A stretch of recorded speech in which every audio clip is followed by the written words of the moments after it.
Thank you. Good evening and welcome to the Westlake Incubator 2021 Pitch Night. I'm Jeff Nixon. And I'm Lindsay Stokes. And we are Incubator teachers, and we are so excited to be back in the Performing Arts Center after our virtual event last year. To kick things off this evening, we'd like to get some very needed thank yous. First of all, a program like ours would not even be a dream without our generous financial sponsors. Tonight's presenting sponsors are Lightspeed Systems and Alert Media. We also have some very generous donors and families that are being listed on the screen above. If after tonight you feel compelled to donate to this program financially, you can find the link for that in your virtual program. Next up on stage, we would like to bring out Dr. Tom Leonard, Eanes ISD Superintendent, to share a little bit about our program. Good evening. How are you guys doing, okay? I am so glad we have an event with people in a room, finally, and it's feeling really good. So just something really quick. A lot of people don't know this, but the reason you're sitting here tonight is about 10 years ago, an entrepreneur in Chicago yelled at me and said, "Your business high school program is not very good." And he took me to breakfast, and he gave me this idea, and we put it together. I think he's in 32 states now and 3 foreign countries. This incubator program started that breakfast, during that breakfast. And what his main objective was he said that kids in life are going to have failure. They are going to fail at something. And we like to think no one's going to fail at anything in life, but that's just not what it is. People are going to fail. It might be a relationship, it might be a job, it might be that they have a struggle because of a disease or something that hits them, but something's going to hit them and knock them down. And his thought was, we need to make sure we're teaching kids how to get back up and to pivot and try again and adjust and try again and adjust and try again. And that's what this is all about. The other thing it's about is connecting these young men and women tonight who are going to be on this stage with just some amazing individuals from our community that have served as coaches and mentors to them. You couldn't buy these people's time, and they have volunteered it to us, and we are so thankful for them. So, and what our students learn from them and the interactions back and forth is what just makes magic. So that's all I want to say tonight. This should be a lot of fun. I'm going to be sitting down there. I'm going to judge the people who I think are best. You can judge it in your mind as well. And I hope we have a great evening. And again, thank you for supporting this school district, and thank you for supporting this program. Have a great evening. So one of the things that makes the Incubator program so special is this incredible collaborative workspace that the students get to work in. If you haven't had the opportunity to visit the Incubator classroom, you definitely should. The build out, the technology, the furniture, everything was generously donated by members of the Westlake community. So this year marks the 5th year of the Westlake program, the Incubator program at Westlake, and we had 165 students participate this year. Those students formed 31 teams. Each team presented in the classroom with a final presentation, and those classroom judges selected 5 teams to present here tonight. We can't start this evening without saying a few more thank yous. First of all, the Eanes ISD Board of Trustees. If you are here with us this evening, we would love for you to stand up.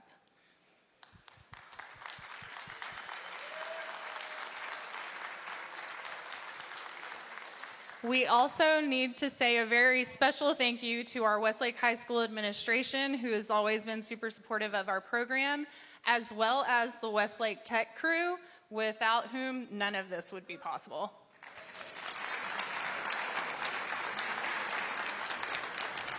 Next up, I would like to invite our Westlake Business Incubator Community Champion, Kurt Wilkin, out onto the stage.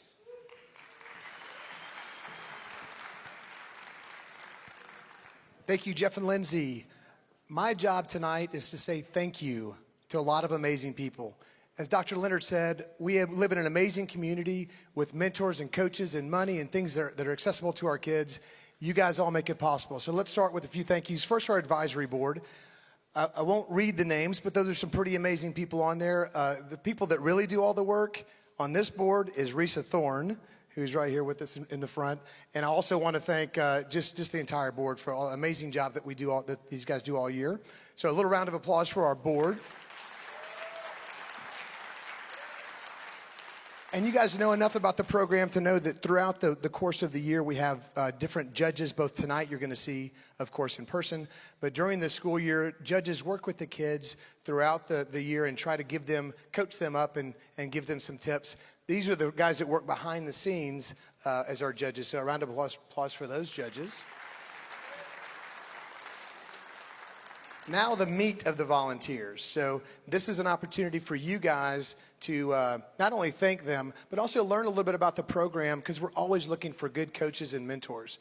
So these are the coaches for the year. And what they do is they come in for 2 to 5 days throughout the school year, and they teach something applicable. So maybe it's business modeling, maybe it's marketing, maybe it's sales. But they teach something with the kids, give them real life experience. So can't say enough and thank enough the coaches who come in with the kids.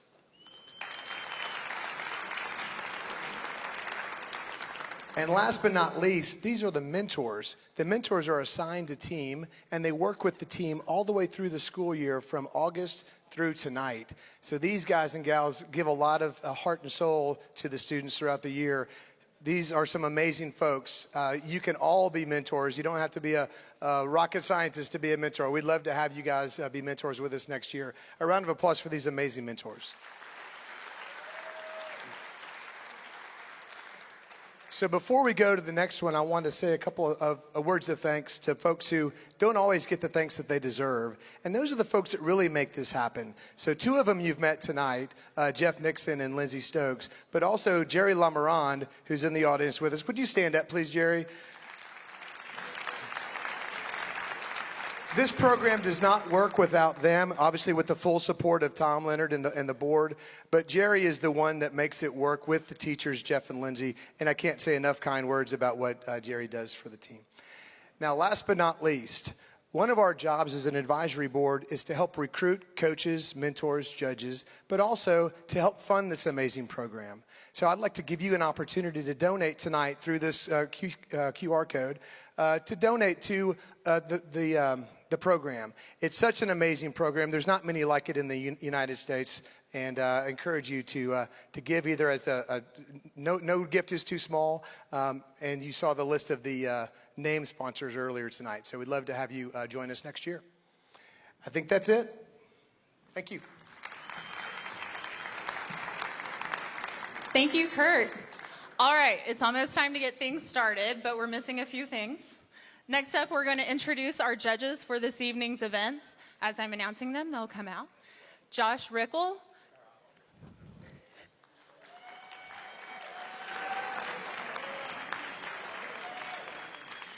Followed by Kim Voss. Gary Valdez. Jill Van Voorhis. And Cass Brewer. Throughout the evening, we'll be telling you a little bit about our judges. And first, we'll be starting off with Mr. Josh Rickel. Josh is a multidisciplinary leader boasting roles across media, government, law, technology, venture capital, and social impact during his 20-year career. Josh is the CEO of JobSite Check, a health and safety management platform purpose-built for the construction industry. Josh is also a partner at Notley, a social change engine that creates new models to attack systemic and emerging problems across cause areas in communities in Austin and across the country. He actively advises and invests in the technology, real estate, and consumer products industries. Josh holds a law degree from George Washington University and a BS from Northwestern University. Thank you for being here, Josh.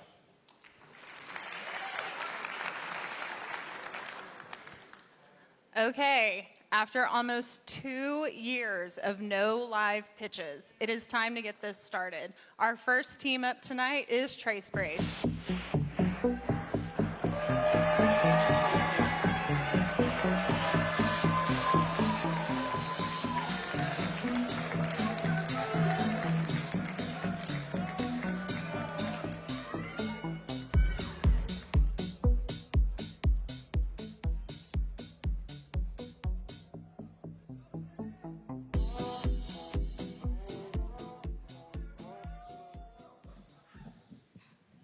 Hi, I'm Katie.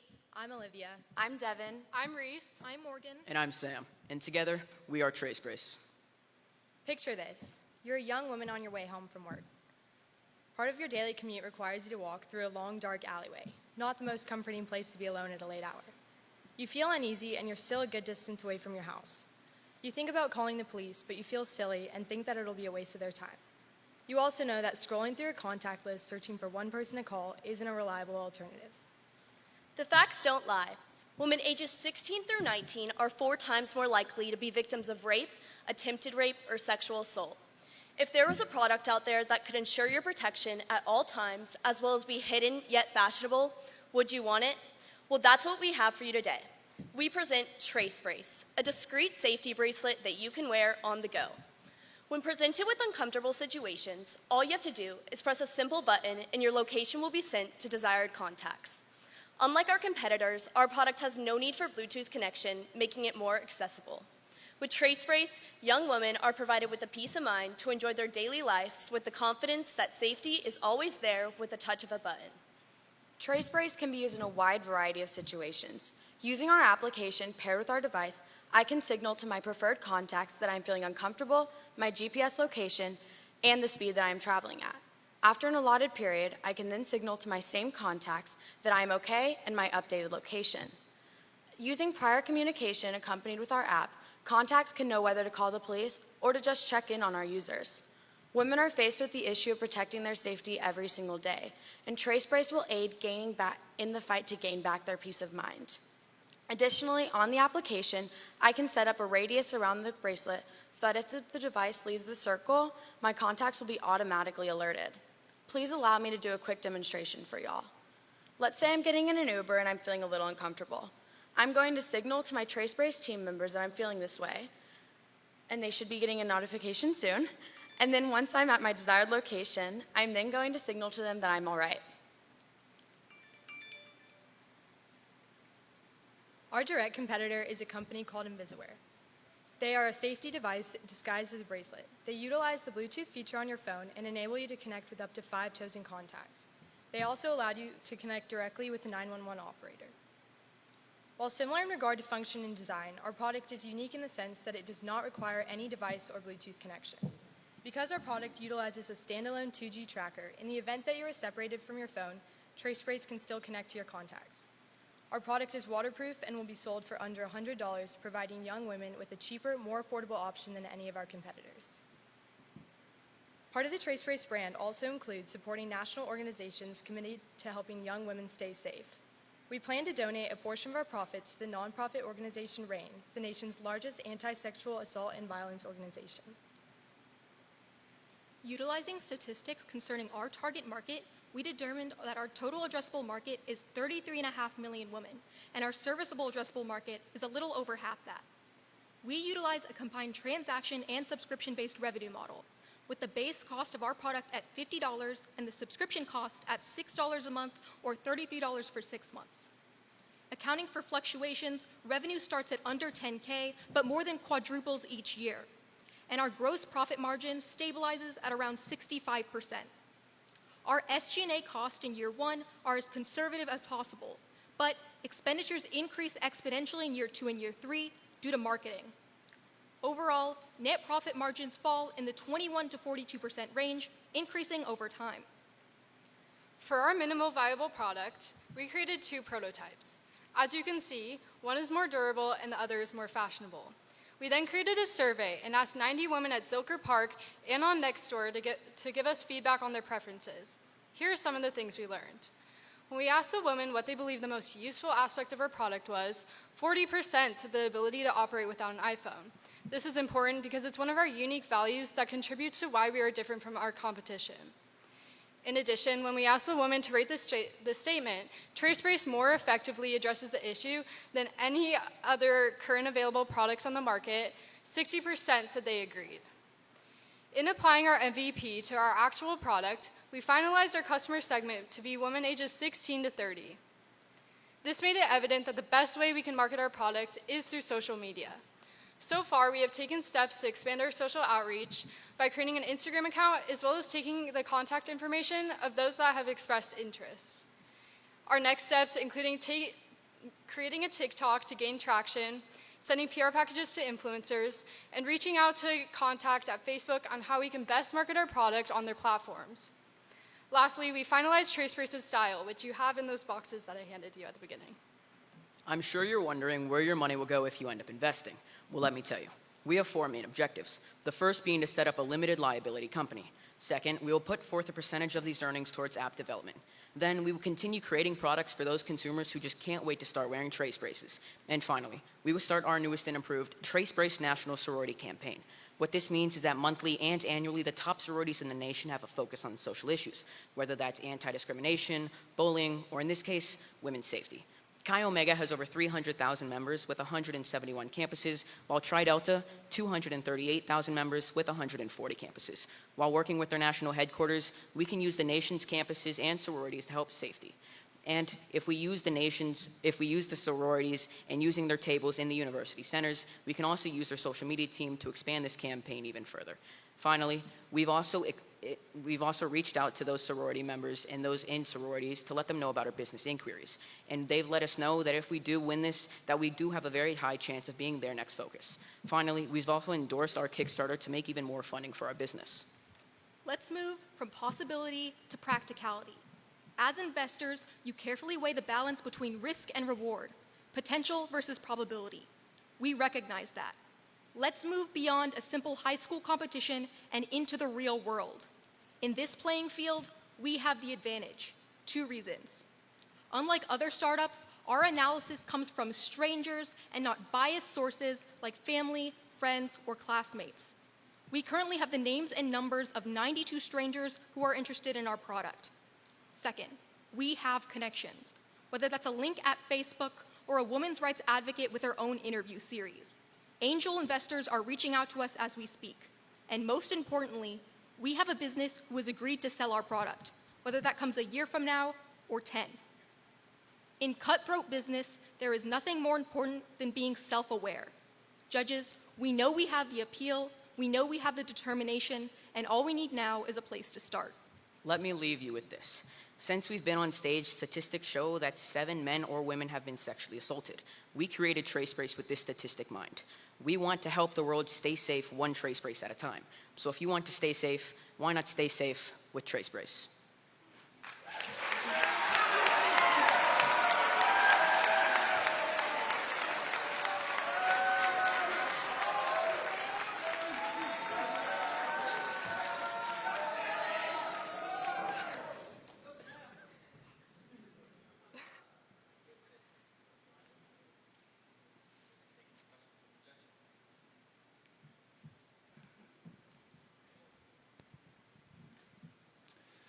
Hello. Nicely done presentation. It's impressive. We didn't talk much about manufacturing cost. I think we did talk about what it retails for. Can you give me some insight on what it costs to manufacture? Sure. So the tracker we used is called Tracky. They sell it for about $13.99. So obviously they're making some profit on that. It's definitely going to be manufactured for much less than that. When you look at our COGS, we first assume that the tracker itself is going to be $15 for us to make, but we do take mass manufacturing into account, so by year 3, we assume it's 11, which is why our gross margin percentage moves from 49% to 55% to 61%. We're definitely taking this into account, and we are contacting different manufacturers and definitely different app developers and taking this all into account.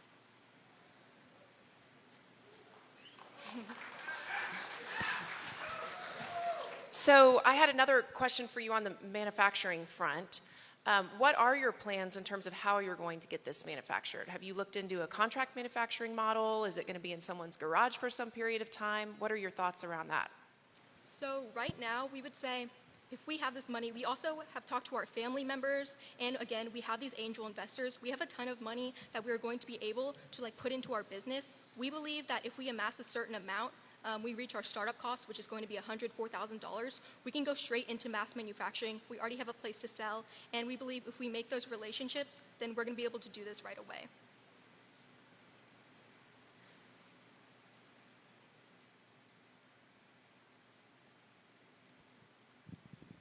So you talked about the different channels that you plan to acquire customers on. Can you tell me a little bit more about what you expect your cost to acquire those customers to be as you factor that into your margins?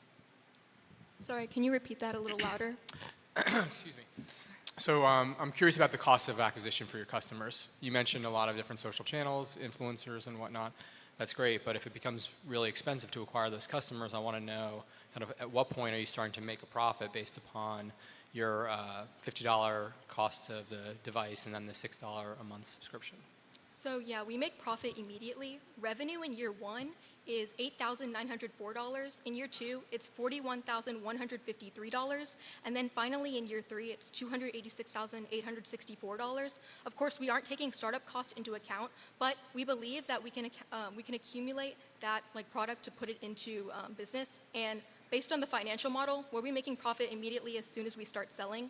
As for customers, we would say if you look at Invisaware, which is our closest competitor, people aren't happy with it. It's $200, and also you need your phone right next to you. You need Wi-Fi, a ton of different things. It's not waterproof. We'd say we offer everything that makes up for that. At the end of the day, we are what's going to be on the market. We are the best option, and we are the cheapest.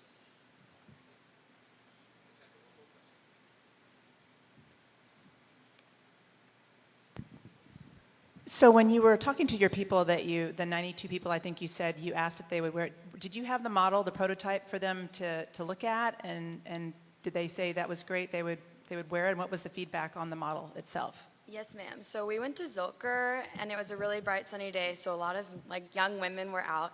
And we actually showed them this prototype and the one that y'all have above y'all, and everyone seemed super enthusiastic about it.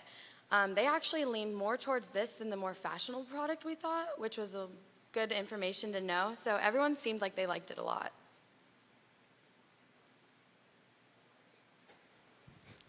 Thank you so much, TraceSpace. Let's give them a round of applause. Thank you. Thank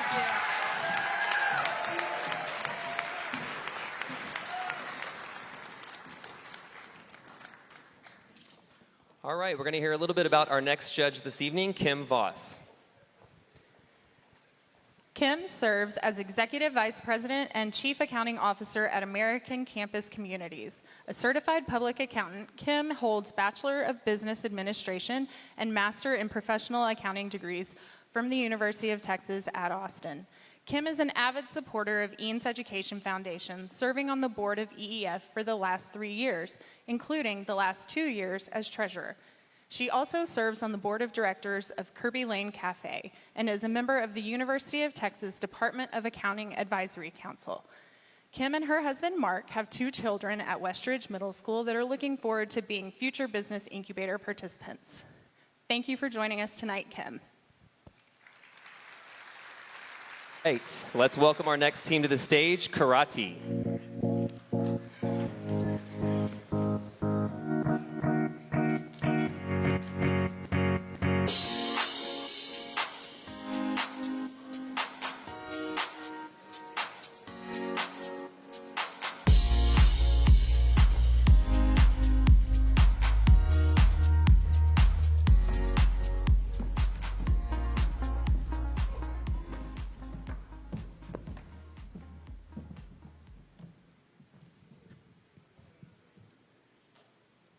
Hello judges, we are Karate.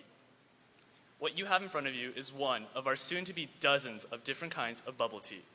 What is bubble tea? It's an extremely popular drink that originates in Taiwan. It consists of a milk tea base and dozens of different customizable toppings. This drink has recently soared in popularity, and thousands of shops are springing up all across the United States, and in particular college and high school campuses. However, it seems that this trend has passed Westlake by, and we at Karate want to fix that. We want to bring a close-to-home community center location for students and parents alike to get their hands on this iconic drink. Are you ready to join the Boba Bonanza? Hello, I'm Leon, I'm the team lead. I'm Oliver, I'm the marketing lead. I'm Daniel, I'm the logistics manager.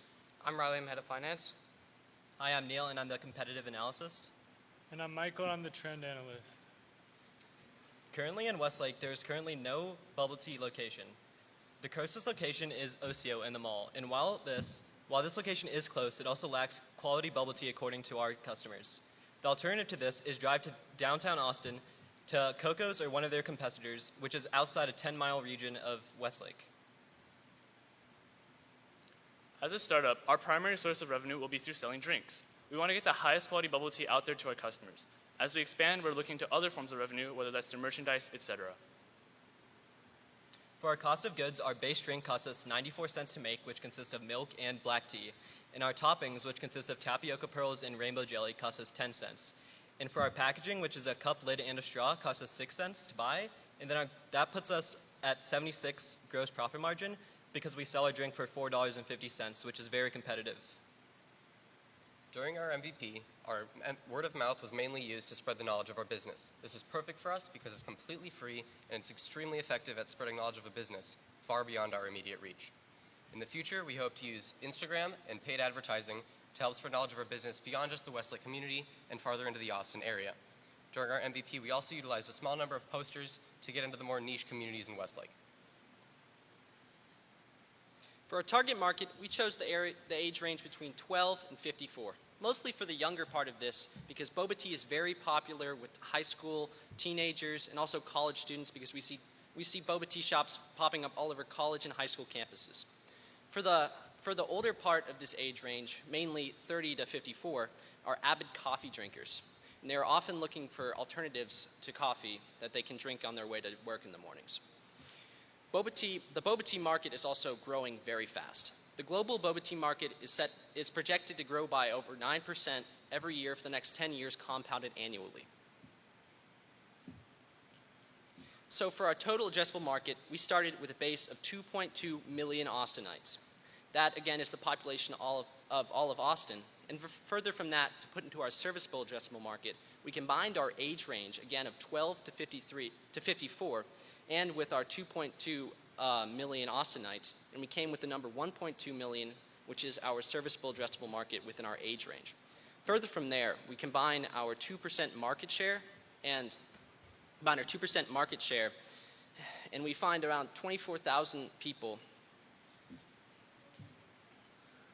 Our business model changed a lot throughout the process. Originally, we wanted to sell in school because this was the best way to reach our target market, Westlake students.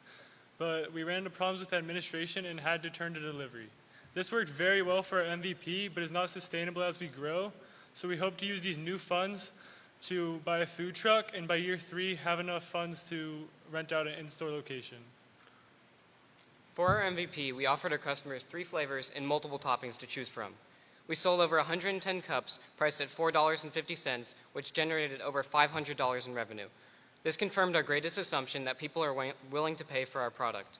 This also confirmed our other greatest assumption that there was actually a market for boba in Westlake when 90% of our customers were Westlake high school students. This is our website. This is where students went to purchase boba during our MVP. This is also a significant source of customer data during our MVP. In the future, we hope to continue using it with a food truck or in-store location, albeit at a reduced rate because most of our purchases will be made in person. On our website, the average time spent per customer on a page was around 56 seconds. This means that even if customers didn't buy boba, they had an interest in the company and are potential customers in the future. On top of this, on Instagram, we made over 700 impressions. This resulted in 25% of our sales coming from Instagram. We also figured out that through customer interaction, we can increase our sales and revenue completely for free.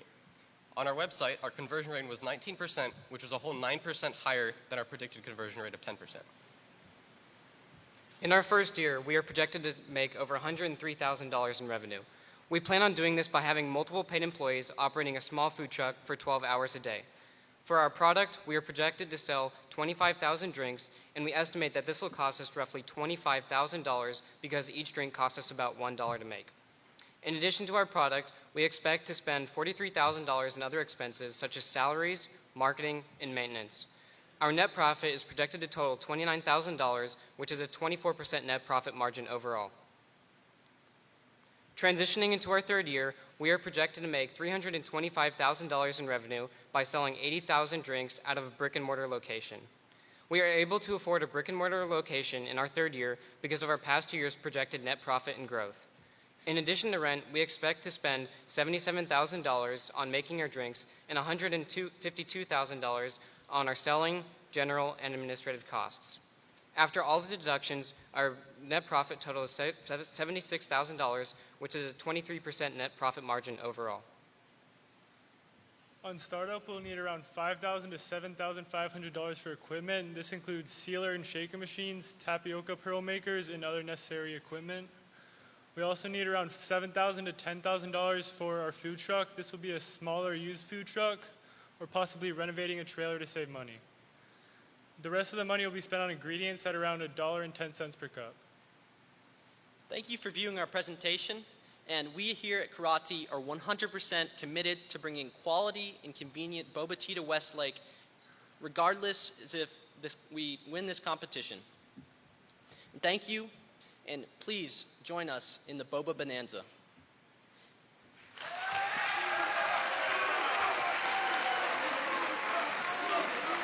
All right, let's get a few questions from our judges.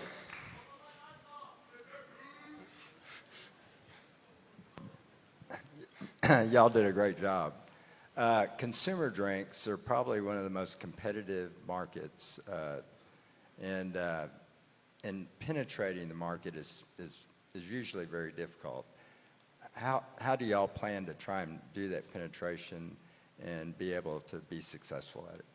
So our primary goal right now is to get a location because we noticed that bubble tea is a very niche drink, and so you have to be in the bubble tea market to really compete with other bubble tea markets. Starbucks could be considered indirect competition, but in this case, you have to be selling the bubble tea because it's such a unique drink to be considered physical or direct competition to our bubble tea. And since the only location is Osio, who's at the mall, their primary product isn't even bubble tea, it's Japanese cuisine. And so by expanding ourselves to only bubble tea, we're able to create a whole new niche within Westlake that wasn't there before.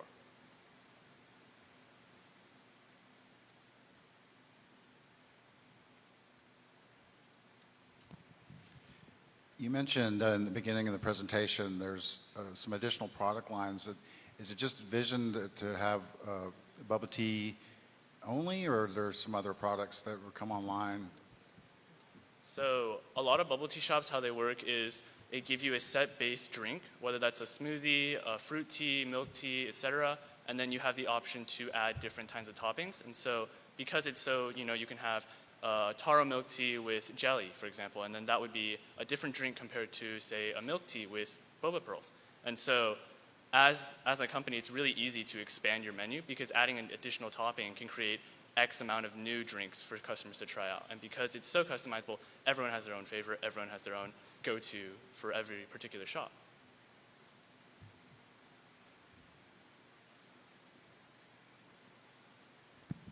So I think if I heard you correctly, you said in year one, you're thinking of selling 25,000 drinks? Does that sound right? Yes, ma'am. And it bumps up to 80,000 in year two? Yes, ma'am. Can you walk me through how you got to that 25,000 drinks number in your first year? Yes. So we sold 110 cups during our MVP, and we expect to grow because that was only through our delivery. So with the addition of having a food truck, we expect to have a lot of growth. And then in year one and year two, we're going to use that food truck to get a lot of our feet off the ground and get a lot of traction. And then once we get a lot of funds saved up, we can convert to an in-store location where we're going to even grow further. So a lot of our research that we did was going out and asking bubble tea shops, how many cups of boba do you sell per day? And so asking Coco's, which is a really, I guess, large competitor, especially downtown Austin, they're very popular. They estimated around 60 cups a day. And so we went extremely conservative for our first year, especially since it is out of a food truck. And then as we expanded into year three with an in-store location, a lot of the appeal of bubble tea is that it's a location for students to come and hang out or parents to come and hang out because it's like similar to Starbucks. You come, you do homework. And so as we open up an in-store location, now we have all these new customers that are rolling in because this new appeal, per se.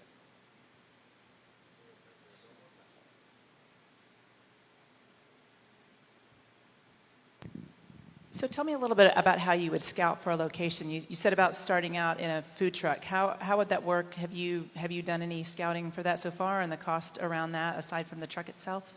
So one of the main issues is there isn't a convenient place in the Westlake area, and there's not a lot of places to park a food truck legally in the area, but there is a place in Lost Creek where there are already food trucks there.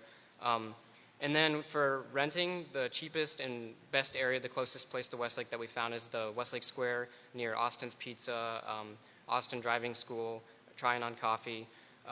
That is one of the best areas and one of the cheapest areas that we are able to afford in our third year. And it's within walking distance to Westlake, so that's for freshmen and underclassmen, they can still get to our drink during lunch, one of the most popular times.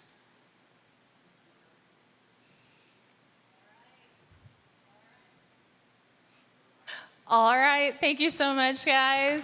Give a round of applause for Karate.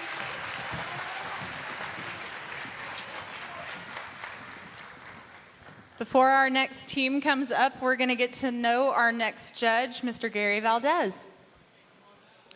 Gary Valdez founded Focus Strategies, LLC in 1999 after 24 years in a highly successful banking career. After managing the Metropolitan Banking Group, he became a founding shareholder and president of Cattleman's State Bank. During his tenure at Cattleman's, assets grew from $2 million to $110 million in 9 years. He later held the position of president at Northwest Wells Fargo and managing officer for the Austin Region Business Banking. Gary has served on numerous boards and currently serves on the board of Foster's Angels of Central Texas and Texas Lutheran College. Gary earned a BBA from Texas Lutheran College, where he was honored as a distinguished alumnus, and has an MBA from St. Edward's University. Thank you, Gary, for being with us tonight.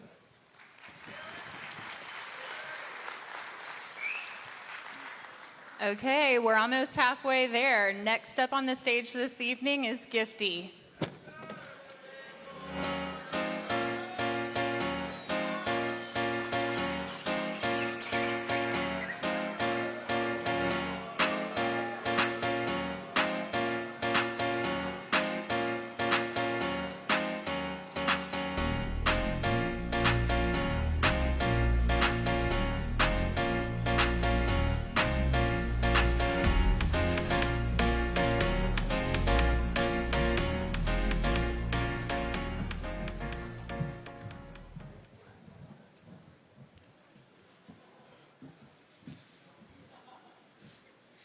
Hello, judges. I'm Emily. I'm Leo. I'm Amir. I'm Radhika. I'm Josh. I'm Nina, and we're Gifty. Everyone loves to save money, or in the very least not waste it. But every year we end up doing just that, losing more than $3 billion in America alone. What are we talking about?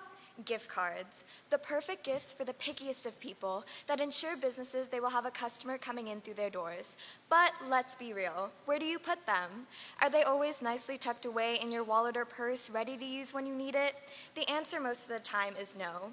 You often lose or leave them somewhere, allowing them to expire without even noticing. Well, what's the solution? Welcome to Gifty, a free interactive app for users to store, trade, send, and donate their gift cards. With the simple scan and store solution, users have the ability to trade and send their gift cards with their friends, as well as broaden their social impact by donating to teachers at their school and local charities nearby, unlike any remote competition. In addition, through our Nifty Notice feature, you'll be notified and reminded whenever you walk by a store you hold a gift card to, coupled with special deals and promotions directed specifically to you, making sure you unlock the maximum potential your gift card holds. We not only allow businesses to purchase these Nifty Notice features, but to also obtain data and information on their gift cards users through Swifty Analytics, a feature on our website that helps businesses make their marketing more personal and effective.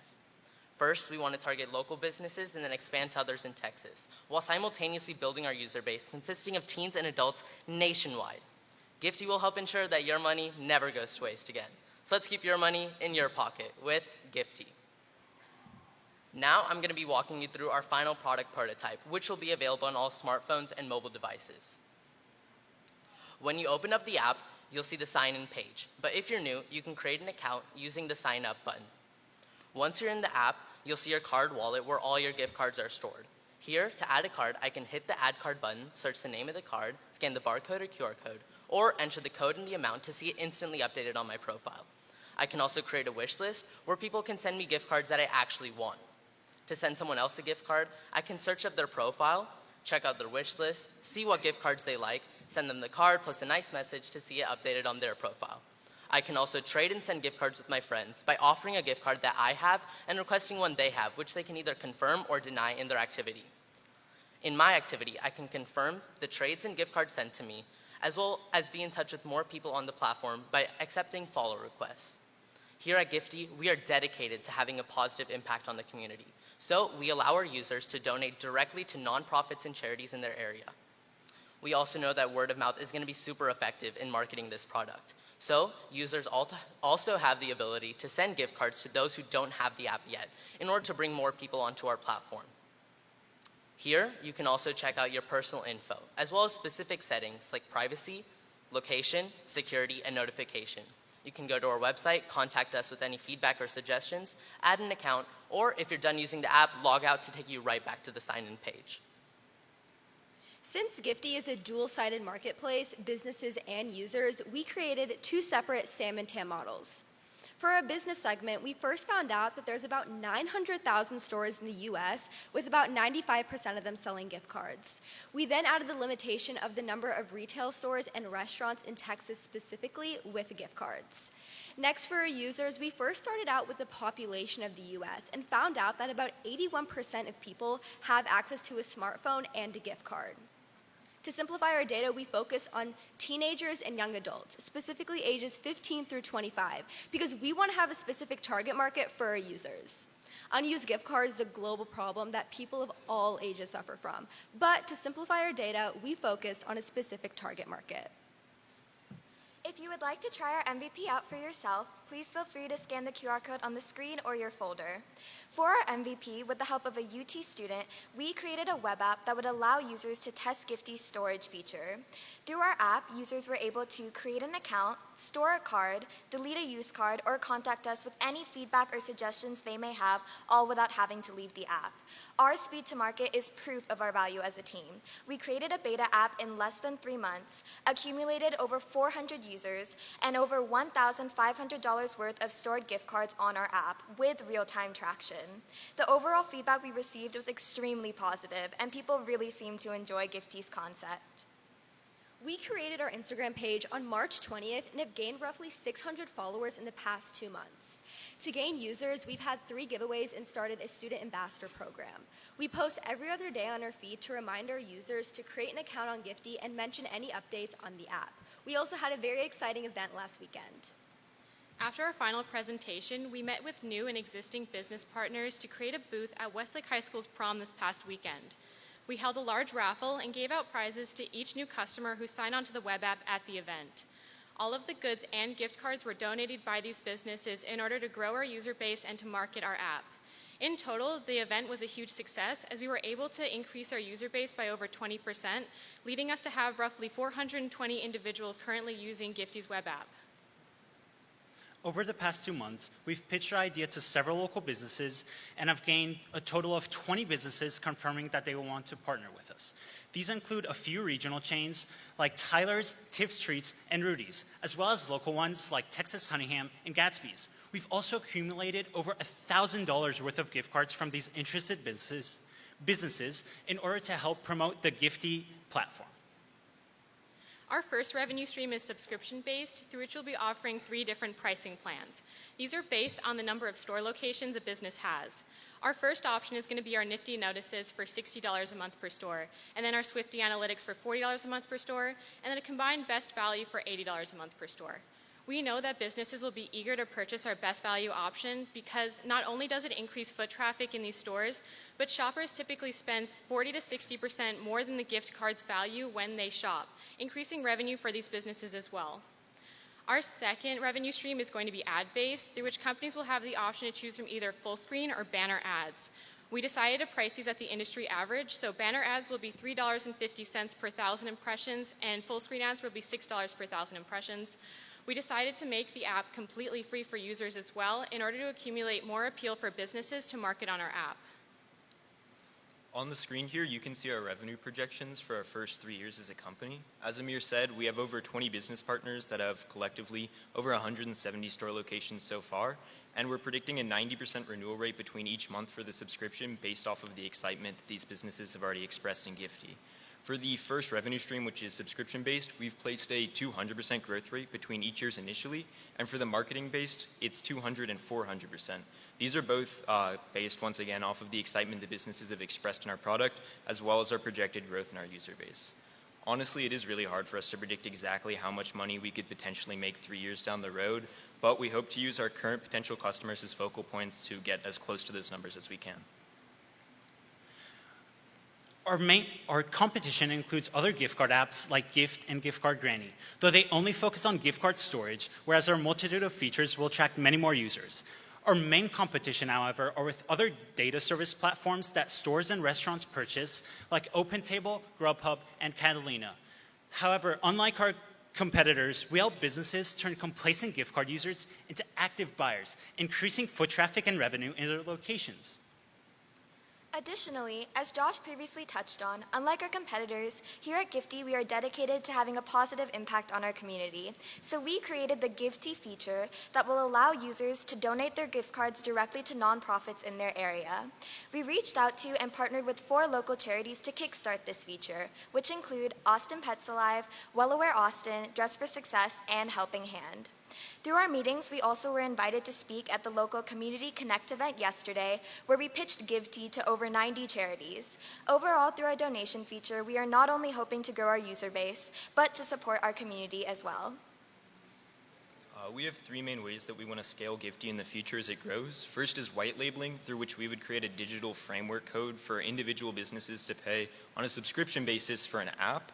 That app could be used to market and sell their own gift cards.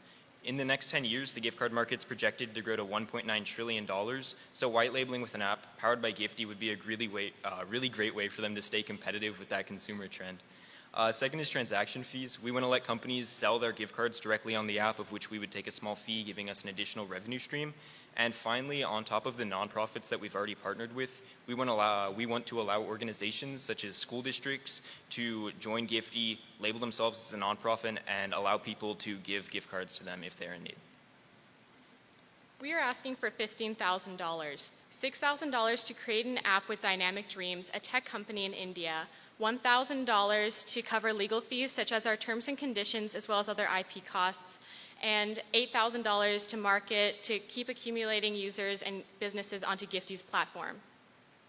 Thank you so much for listening to our presentation. We are really passionate about making Gifty a reality. As Nina previously touched on, our speed to market is proof of our value as a team. We created a beta app in less than 3 months, and if our proposal is met, we can have our app finished and ready to launch by no later than August 1st. Overall, this team consists of amazing, hardworking individuals who, with the help of your investment, will put in the time and effort needed to make Gifty as successful as possible. Thank you again, and as always, let's keep your money in your pocket with Gifty. Thank you.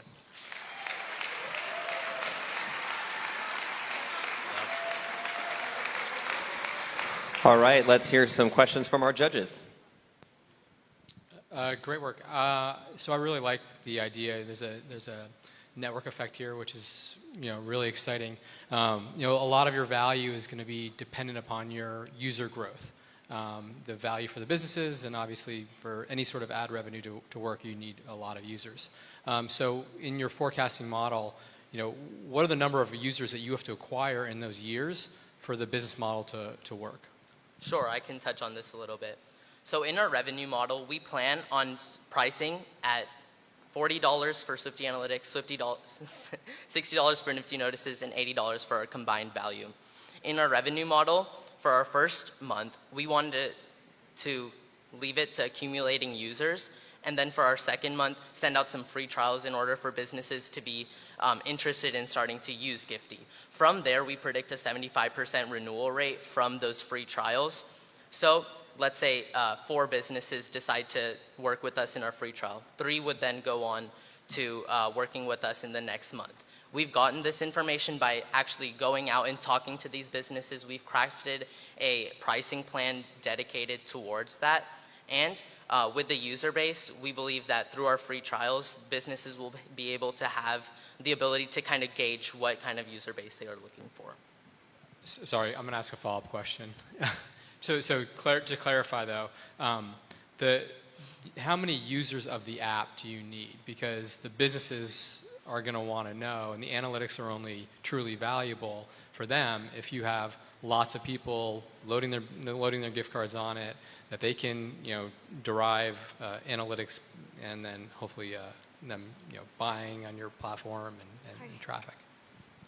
So roughly, so as we previously mentioned, just alone with our MVP, which is a very basic model of what our future final prototype will look like, we have currently over 400 people that have actually logged on and expressed interest, and that's keeping in mind alone that we don't even have our full polished native app on the App Store yet.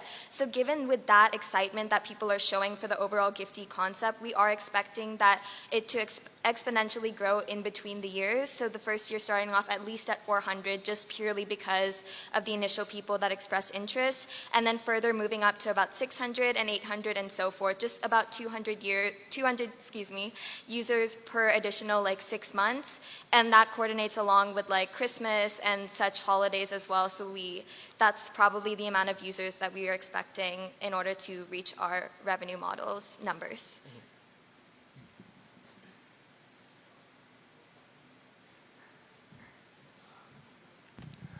Your cost of your app seems pretty economical. How do you contemplate the maintenance of the app and the cost of that maintenance, and how will that grow as compared to your revenue? Yeah, absolutely. So we met with Dynamic Dreams, which is a tech company in India, and they gave us a statement of work on how exactly our app is going to be built. So if you look in your folders, you'll see a step-by-step plan of how we plan to program and actually create this app, and they have given us the initial estimation of $5,500, but we want to leave $500 as a buffer in order to make any change orders necessary there. We want to keep them on as kind of a way to make app updates if necessary as well, and those we predict to be $1,000 each.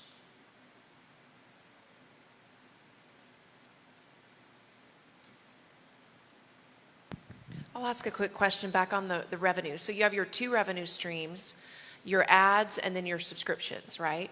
In that first year, your revenue projection was a little over $350,000. What percentage of that revenue stream are you anticipating is from the ads versus the subscriptions? Yeah, the majority of it's going to be from the subscriptions. It's about $250,000 in that first year is going to be subscription-based. The rest is going to come from advertising.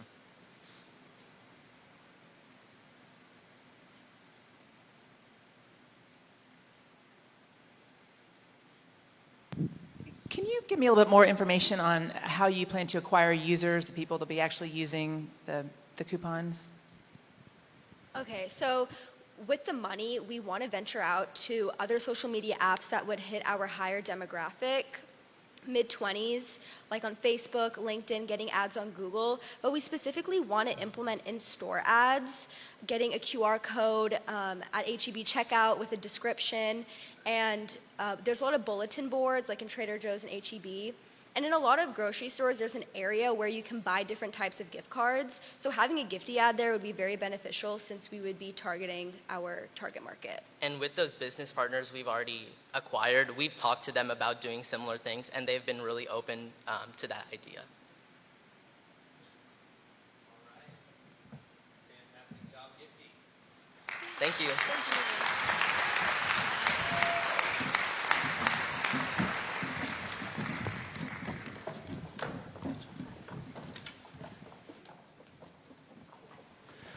All right, we are going to hear about our next judge this evening, Jill Van Voris.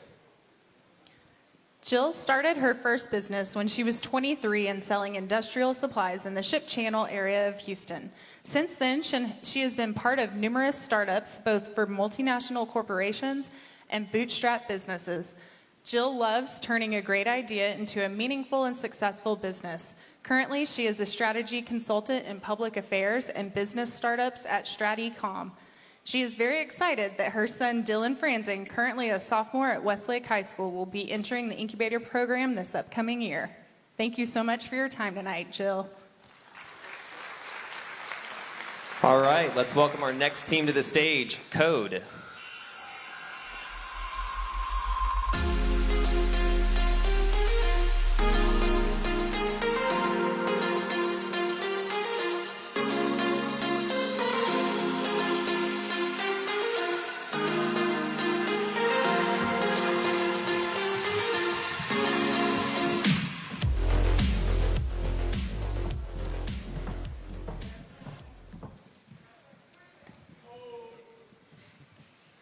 Hello, We're Code.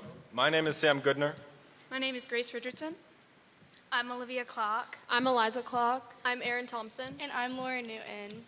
Now, before we get into who we are, let's talk about what we hope to fix. Local businesses are struggling, with 53% not expecting to recover from COVID-19 at all. While local businesses have always faced hardship, the digital revolution may be the final blow to put them under for good. Now, why is this? This seems counterintuitive. Well, simply put, online advertising is too expensive and has completely taken over the market. Turns out the reason why companies like Google and Facebook make so much money is because they have a virtual monopoly on the most effective form of advertising in history. With this monopoly, the prices continue to rise, excluding small businesses. This is why we're here. So how do we bridge this ad gap? Hence the name, Code utilizes a network of QR codes between multiple local businesses in order to provide them an affordable advertising platform. A QR code provides a physical link to an online advertisement or coupon, which combines the benefits of online advertising with the cost of paper. A QR code on its own obviously has little merit, but in a network, it gives each business access to the customer base of every other business in our system. For example, if you're company A, the QR code in your business will link to the advertisement or coupon of one of the other businesses in our system. At the same time, your advertisement will be floating around in the other businesses, providing you exponentially more exposure than you would have had otherwise. Scale this up, and you have a massive advertising network for the cost of paper. In fact, compared to our online counterparts, we are substantially less expensive. Companies usually have to spend either $10,000 a month or $400 a month for Google or Facebook ads. This is truly unacceptable. Now, sorry about that. Furthermore, because of our focus on local businesses, we're essentially breaking into an untapped market. This means that no other businesses are doing what we're doing specifically for local businesses. Taking a look back at Google, while they do have the advantage of being literally the most powerful advertising platform in history, their business model focuses on short-term gains for high prices, and this simply isn't effective for small businesses. Facebook ads run similarly as well.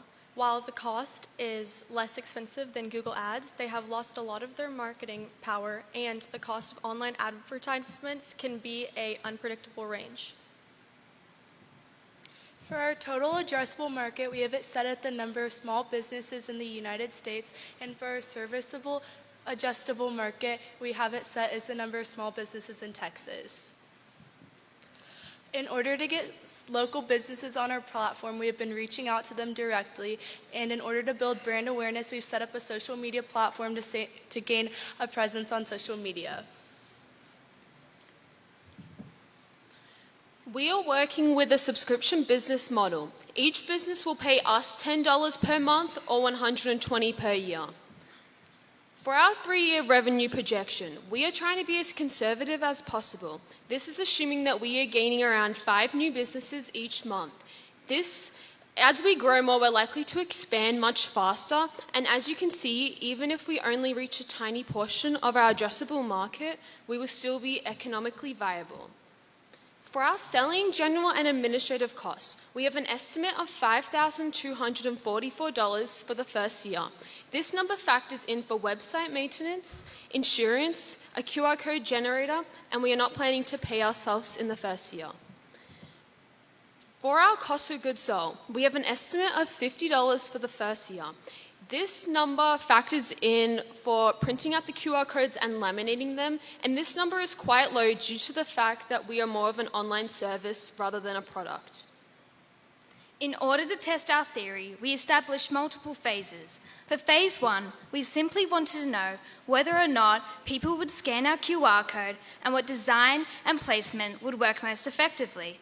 For phase 2, we linked together 2 businesses in order to see if any of them would have an increase in exposure. For our MVP, we've been placing QR codes in local businesses and discussing with local business owners to get them on board with our idea and to see what will cause more scans. We have gotten up our website, which will initially serve to provide a feeling of community among our customers and enable consumers to discover new businesses they might be interested in. This is a mock of what our website will look like, and here are some examples of the coupons that will come up when people scan our QR code in local businesses. We are working towards an app. However, for now, our website will serve as the main platform for businesses to communicate on. We are currently collecting the necessary data to validate our updates and start generating a revenue stream. We've based our network mostly in the domain, with 6 businesses completely on board and 4 more following closely. These are the businesses we are actively working with Beard Papa's, Whole Body Health, and Trianon Coffee being our top 3 players at the moment.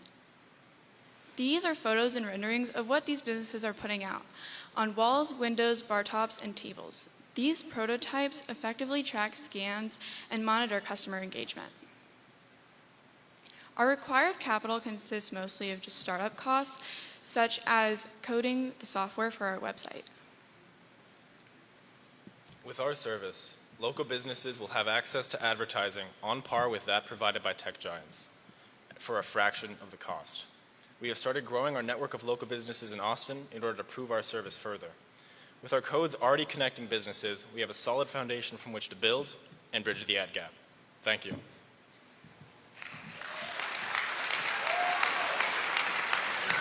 All right, let's get some questions from our judges.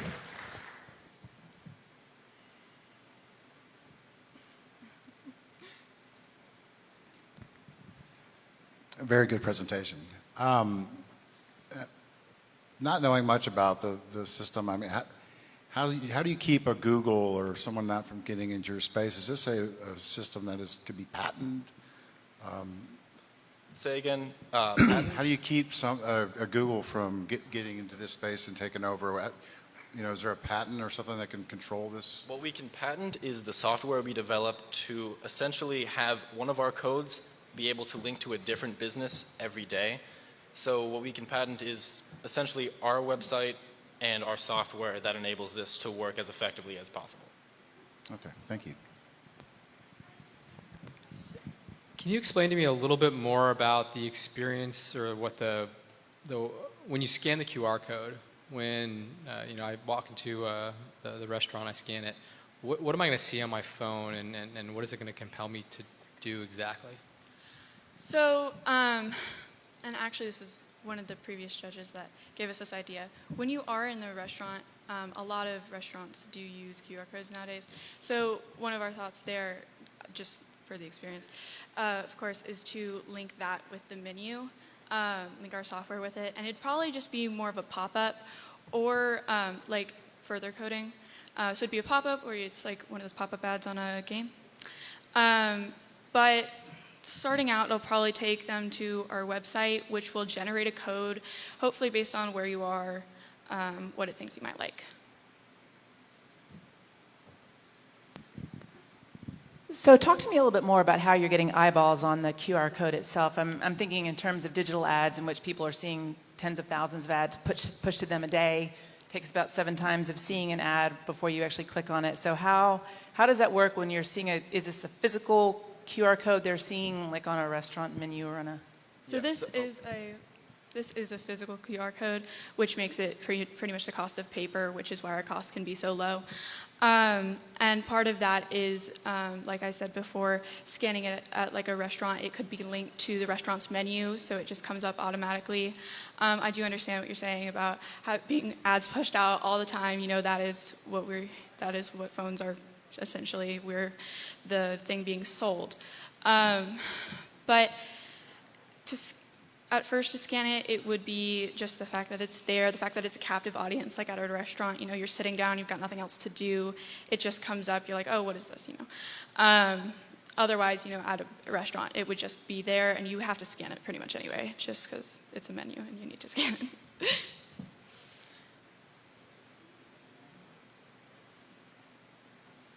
So you touched on this in one of your previous answers, and I think you guys said you have your website now and you're looking to maybe do an app later.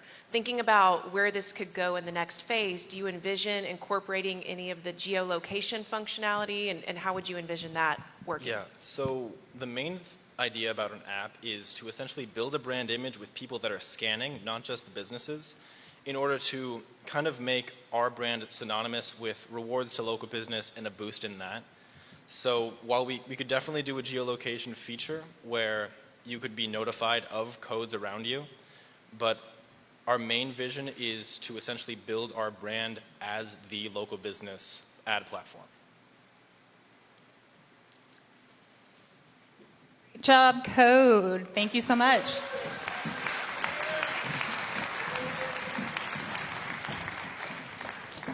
We're now going to hear just a little bit about our final judge, Cass Brewer. Cass Brewer has worked for a Fortune 100 corporation in its development divisions, been vice president of the Texas division of Syntex Destination Properties, and managed projects for CF Jordan, Inc., a leading developer of multifamily housing. Brewer has been recognized for his passion for sustainable building practices and innovative design concepts, including his hallmark collection of peak performance lifestyle homes. Cass holds a Bachelor of Science degree in Urban and Regional Planning from Texas State University and graduated from Westlake High School in 1989. Thank you for being with us, Cass.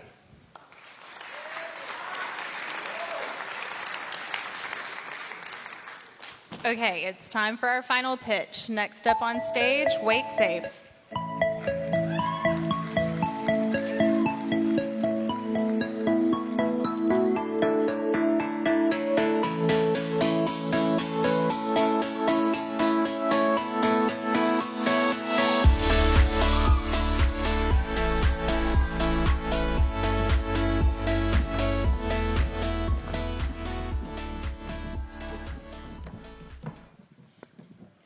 Good evening. We are WakeSafe. My name is Claire Sims. I'm Zoe Adler. I'm Jordan Chesner. I'm Ava Ballou. And I'm Audrey Schultz.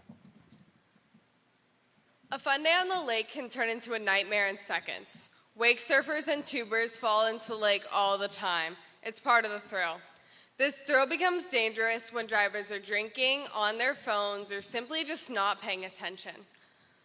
Safety on the lake has not had an updated product since the 1970s when the current life jacket design was created. Technology has expanded and water safety has been left behind until now with our product, WakeSafe. A clip that attaches to a surfing passenger will send impact-based Bluetooth signaling to a homing console on a boat driver's dashboard. This signaling will tell the driver to stop and retrieve their passenger as they have fallen in, and this signaling will be seen in the form of a bright light and an audible alert. The impact activation of our product eliminates the lag time of manual competitors, such as a whistle or a blowhorn, and WakeSafe minimizes the risk of accident, making parents of small children and summer camps in charge of large groups of children to feel more comfortable with going out on the lake. While our product does not eliminate the need for a life jacket, this clip-on addition will keep a fun day on the lake a good memory for years to come. Our product attaches to the surfer's life jacket. Once the surfer falls in, it sets off a Bluetooth sound and light using an impact detector. This is how it works. Because of our Bluetooth range, which is 30 to 60 feet, our product is specifically for wake surfers, considering that the range wouldn't be long enough for tubers or other sports. By focusing on wake surfing, we can eliminate the liability of being sued because we can absolutely ensure our product will work in compliance with the range. Our main goal is to limit the amount of time the surfer's in the water, decreasing their risk of being run over by a boat. A big target audience for us is summer camps and small children, knowing how much of a liability it is if something were to happen to them while at camp or if they were to fall off the back of a boat.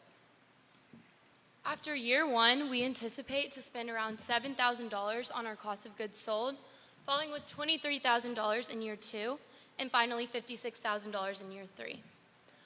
Our generic clip bundle consists of one home console device as well as two clips, priced at $100.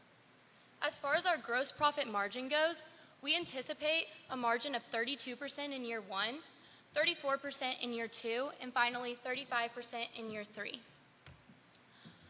For our net income, or for our SG&A costs, we intend to spend around $7,000 in year one, $9,000 in year two, and finally $13,000 in year three. A majority of these costs will be allotted amongst website maintenance costs, as well as shelving at stores, more specifically at marinas and sporting goods stores. We expect to make an income of around $3,000 in year one. We do then intend to see a decrease in our net income at $2,000 in year two. This is due to an increase in costs that are imperative in the promotion of our product, proving our product's profitability in the years to come. This is shown to be true when in year 3, our net income increases all the way up to $16,000. By utilizing marketing tactics such as promotion by summer camps, we can ensure our product's profitability due to an increase in customer outreach. In order to reach these financial goals, we will be reaching out through different channels such as marina stores and also our website. We will be heavily using social media like our Instagram account and website to reach out to different potential customers. As for sales strategies, we will be setting up different bundles and giveaways to make our product more financially appealing. We will also be meeting with different summer camps like Camp Longhorn and Camp Buckner to have them test out our product and then promote our product to their own customers. As for our market size, we started with the whole U.S. population and then cut that large number down by frequent wake surfers and also sport boat owners. This was still a large number, so we had to cut it down even further.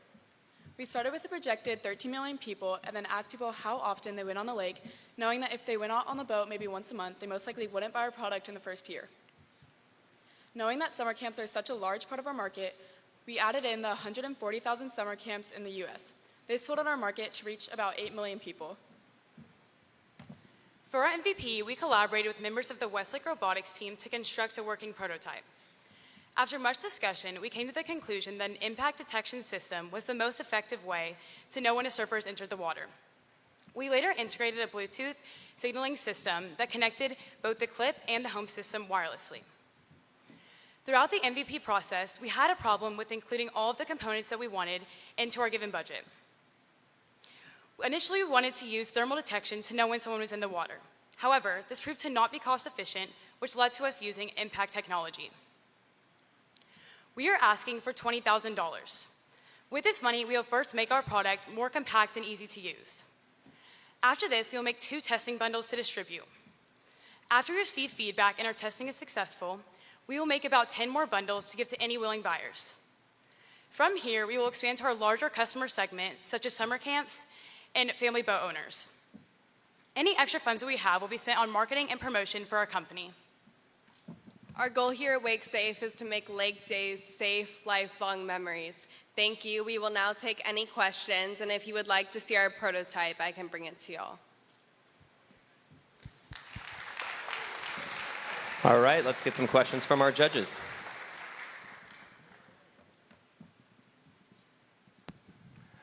To reach out to the camps, how do you make those sales calls? And is it with direct marketing to the camps or individual visits, or how does that go from a cost standpoint? Yeah, so we're planning on individual visits, reaching out to the camps directly and seeing if they want to try out our product. We're hoping to only reach out to a few camps, and through that process, that's kind of like a competitiveness with safety, and the other camps in Texas or America will want to hop on and also have this safety feature. And also to add on to that, I know I mentioned our generic clip bundle initially consists of the 2 clips and the 1 home console, but for summer camps, we're offering the availability through the platform of our website to offer different customization aspects, such as like getting multiple clips in 1 home console, which will be a lot more fitting for summer camps. So offering that option.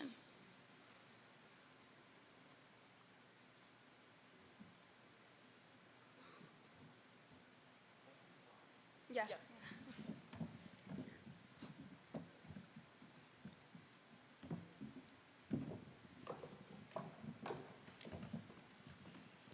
I guess, have you sourced the manufacturing side? So right now, someone that we know, special shout out to Maggie Zadar, created it based on Adafruit, different components such as like USB cords. We have a light. Basically, we put together those materials. Well, I mean, they did put that together, and so we hope by mass producing these, it'll limit the costs down to increase our profit. But right now, we've been outsourcing all of our materials from Adafruit. And we aren't really sure about what the final price of it is going to be, because right now we just have the light, but we're planning on using sound too and other components to make it even better. So we're not sure about the final price yet on that.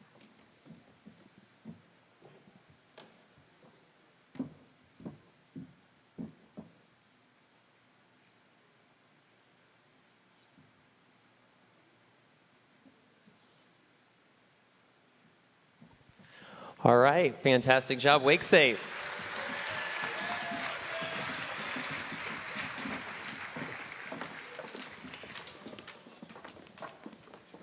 Okay, it's that time in the evening where we're going to ask our judges to leave the stage so they can go determine our pitch night winners. Let's give one more round of applause for all of our teams that presented tonight.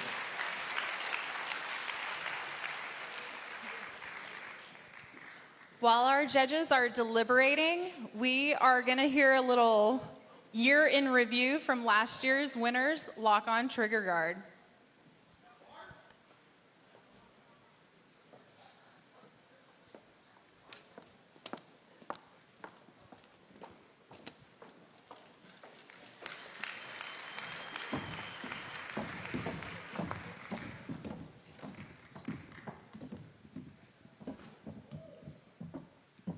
Good evening. I'm Ollie Lovell. I'll be majoring in military strategy at the United States Air Force Academy. I'm Hudson Bartlett, and I'll be majoring in business pre-med at Texas A&M University. I'm Matt Kebley, and I'll be majoring in construction science at Texas A&M University. I'm Duke Elliott, and I'll be majoring in business at the University of Texas. I'm Solana Beyer, and I'll be majoring in pre-business entrepreneurship and innovation at Texas Christian University. Together, we are Lock On and the grateful winners of last year's pitch night. To start off, we wanted to congratulate each and every team for their hard work and perseverance. We know creating a business is not easy, all the way from brainstorming ideas to developing a viable product. But your presence here tonight is proof of your success, no matter who wins. So a little bit about our product. Lock On is an innovative trigger lock for your firearm that connects via Bluetooth to maximize safety for both you and your family. Lock On connects to an app through your smartphone and uses touch and Face ID to gain access to the firearm. This allows multiple users to gain access to a single lock, such as a husband and a wife.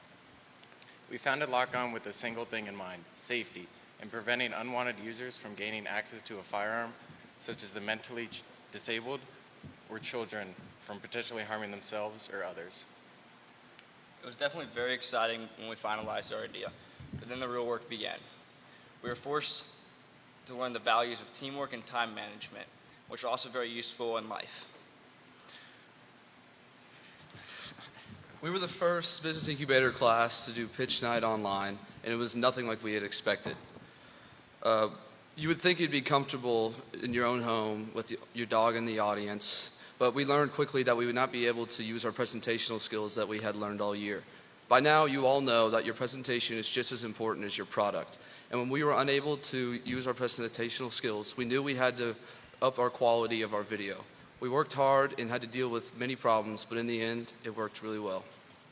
I think I speak for all of us here when I say opening my door to a $15,000 check and smiling faces is something I'll never forget. In that moment, we knew that we overcame the adversity from the pandemic and all of our hard work had paid off. However, we couldn't have done this on our own. We had the help from our wonderful mentor, Lou Cinco. Our group was fortunate enough to be paired with a highly achieved professional with over 20 years of experience in architectural design and development and is also the CFO at Q2 Banking. Lou brought tons of ideas to the table and was readily available to offer his advice with whatever we questioned. For our original prototype, Lou invited us to his workshop where we got hands-on with our product by exploring different ways to combine our ideas.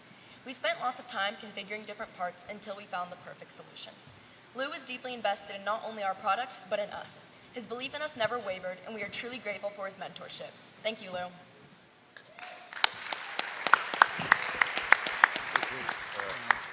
Creating our business was an amazing experience for each of us, and we'll never forget it. We can't wait to see what the future holds for Lock On. Thank you. Thank you.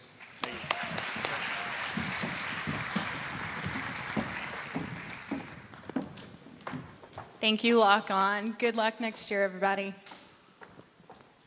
Okay, while we still have a little bit more time with the judges in the back, we are going to hand out a couple of awards. We mentioned earlier how important volunteers are to this program, and we would like to recognize a few of them specifically by name.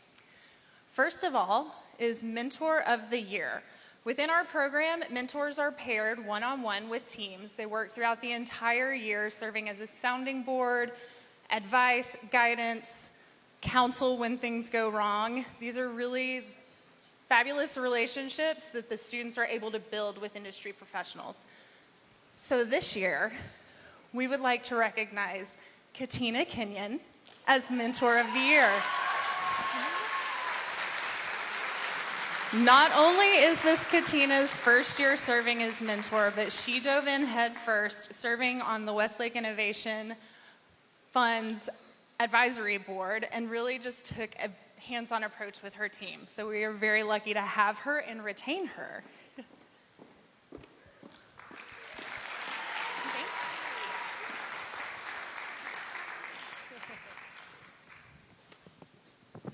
Our next award is for our Coach of the Year, and our coaches are our content area experts that join us in the classroom to teach anywhere from 1 to 5 days. Our 2021 Coach of the Year has a wonderful energy and a wealth of knowledge. She has been with the Incubator program since the beginning, and we hope to have her for many more years. Our 2021 Coach of the Year is Doreen Lorenzo.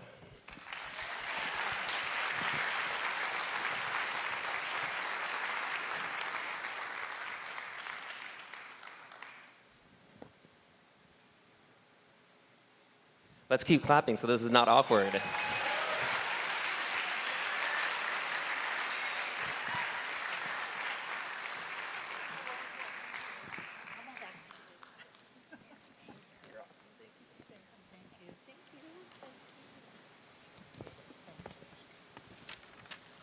You might have noticed we have a helper up here this evening. I'm going to invite Jerry Lamarand, I'm trying to get titles correct this year. Eanes ISD Special Programs Advisor. We just call her our boss lady, best friend. Thank you. So all of this happens, thank you, and welcome this evening. And all of this happens because we have a community champion. And that person really works very closely with the district to help us connect to the volunteers in the community, to help us find the mentors and the coaches, to help us raise funds to be able to award scholarships, to be able to award prize money, business money for students to start their business idea. So I want to thank Kurt Wilkin.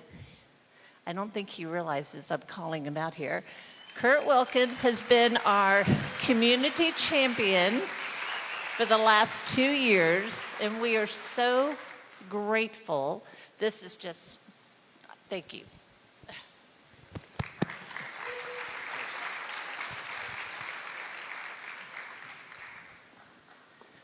A few more things. Next, we're going to hear a little bit about the student perspective from this year.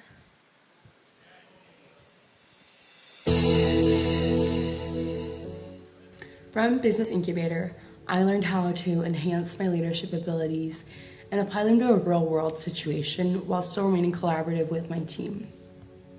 My favorite part of this Business Incubator course was getting to work with good friends and good teammates. Incubator has taught me that almost any idea can be successful as long as you know how to market it correctly. I'd like to say what I learned in Incubator. First off, shout out Mr. and Habarapu, big help. And I learned a lot about discipline, making sure that I'm maintaining my goals and working towards them diligently. My favorite part about Business Incubator would have to be my team. I've gotten to know them a lot more, and we've even developed our idea and products to what we never even imagined what it could be. Together as a team, we've learned how each other works, and we can use our strengths and weaknesses for our own good. I'm grateful for all the help that our group's mentor provided us this year, especially the fact that she encouraged us to think outside the box and improve our product. Hi, my name is Joshua Moore, and my favorite part of Incubator would have to be turning a basic idea into an actual working design, all while learning about the fundamentals and challenges of running and operating a business. My favorite part about Business Incubator was the fun group aspect and learning all about business with your friends in a good environment and creating your own product, and then also the fun classroom environment that Nixon created. What I learned from Bink this year is that the best way to sell an idea is to show how much you care about it. My favorite part of Incubator is being able to work with a group of guys to create an actual business and learn about all the aspects of a good business. I really appreciate the opportunity I was given this year, and I had a lot of fun. My favorite part of Incubator this year was just working with and meeting new people. I also really enjoyed hearing the great ideas that other groups came up with. I loved Business Incubator because it equipped us with real-world knowledge that we're going to use for the rest of our lives. I'm also thankful for Ms. Stokes for helping us throughout the whole process. Hi, I'm Campbell Moore, and my favorite thing about Business Incubator was probably the freedom that we were given and the resources to make our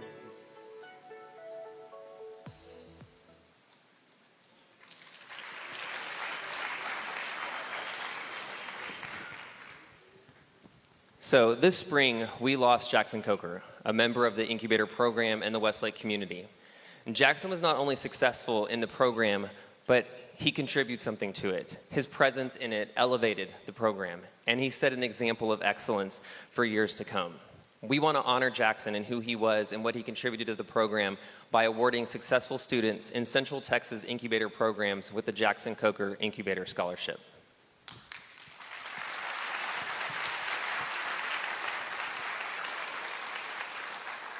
The students that we have selected for this scholarship have not only personified our incubator core values of respect, initiative, and accountability and work ethic, just like Jackson did. In addition to our core values, we sought to identify students with traits such as kindness, resilience, curiosity, just to name a few. These are all very significant parts of Jackson's character. Each of the following students is being awarded $2,000 to be used for their further academic pursuits. We could not be more honored to be able to do this in Jackson's name. The recipients of the inaugural Jackson Coker Incubator Scholarship are from Elgin High School, Peter McFarland.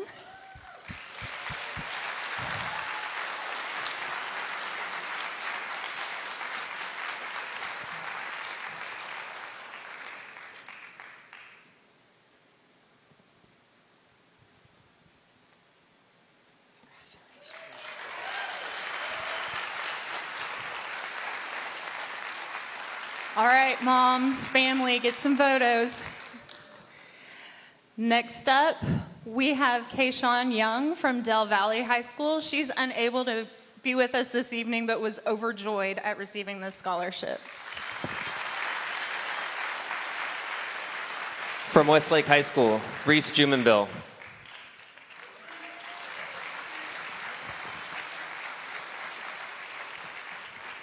Paul Pullen. And Riley Webster.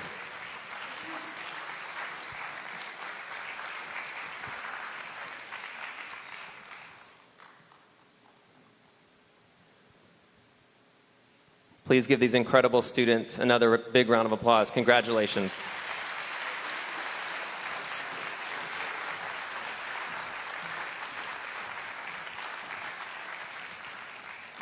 If you are interested in supporting the Jackson Coker Incubator Scholarship, you can find a link in the digital program to help fund this scholarship program.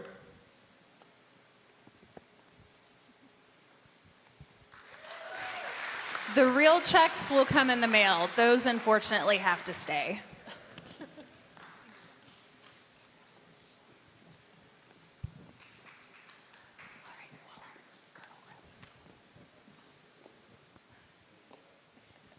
If you are interested in being a part of the Westlake Business Incubator program, interested in volunteering as a mentor or a coach, you can send an email to myself or Jerry Lamaron or Lindsay Stokes, or you can visit the Westlake Innovation Fund homepage to get more information about volunteering.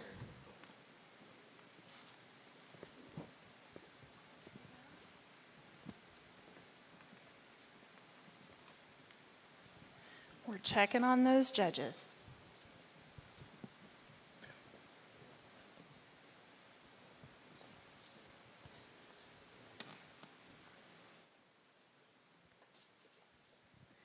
Hey, Incubator students, how about that pitch night assignment?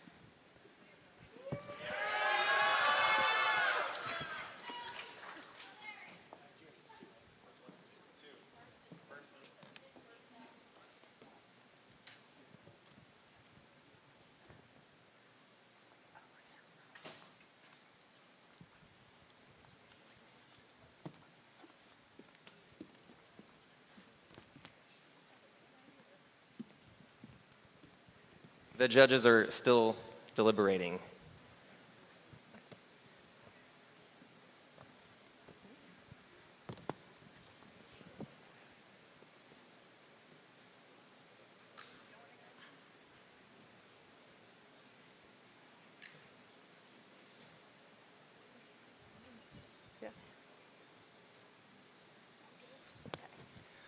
Looks as if we're ready.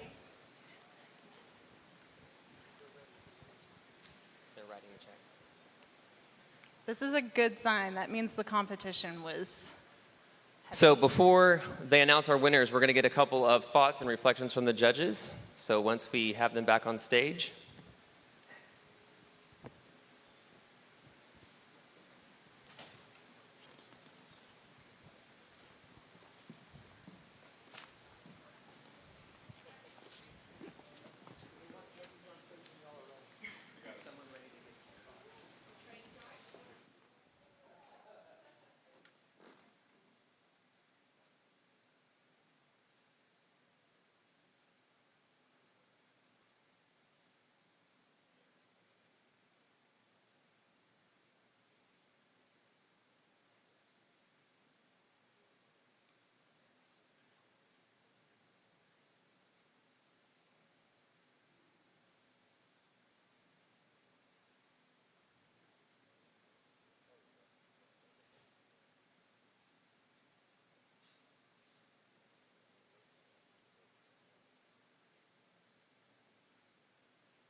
Okay, here they come.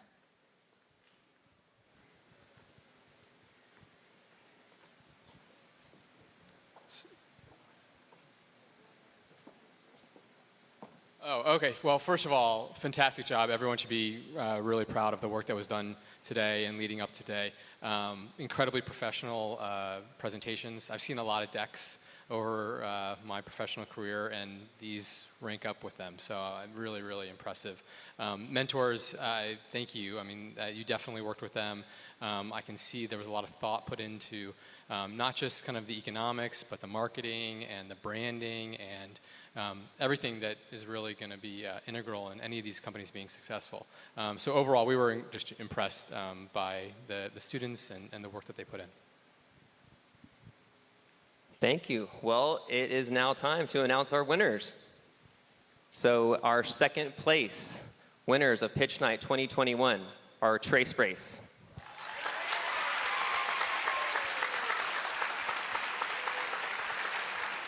Trace Pace is receiving a $10,000 grant from the Westlake Innovation Fund to take next steps with their company.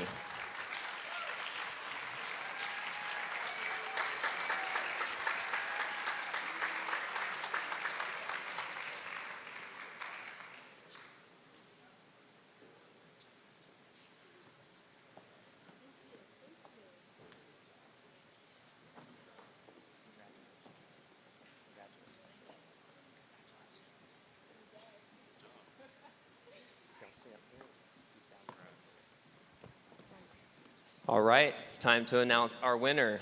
And our winner, receiving $15,000 of Pitch Night 2021, Gifty.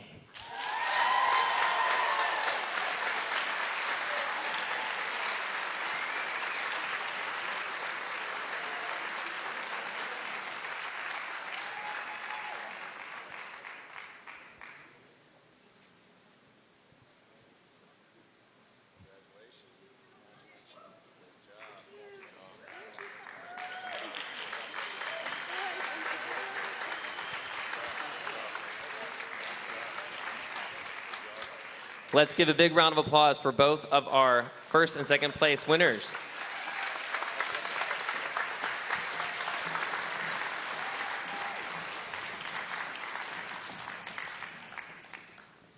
We want to thank everyone for being here tonight. We cannot express enough how excited we were to be back with a live event in the PAC. It is a huge deal to this program, and as you can see, these kids put in so much work into these presentations, and it is so fantastic to see them be able to present that and show you what they've been working on all year. So thank you so much. Everybody have a good evening. Thank you.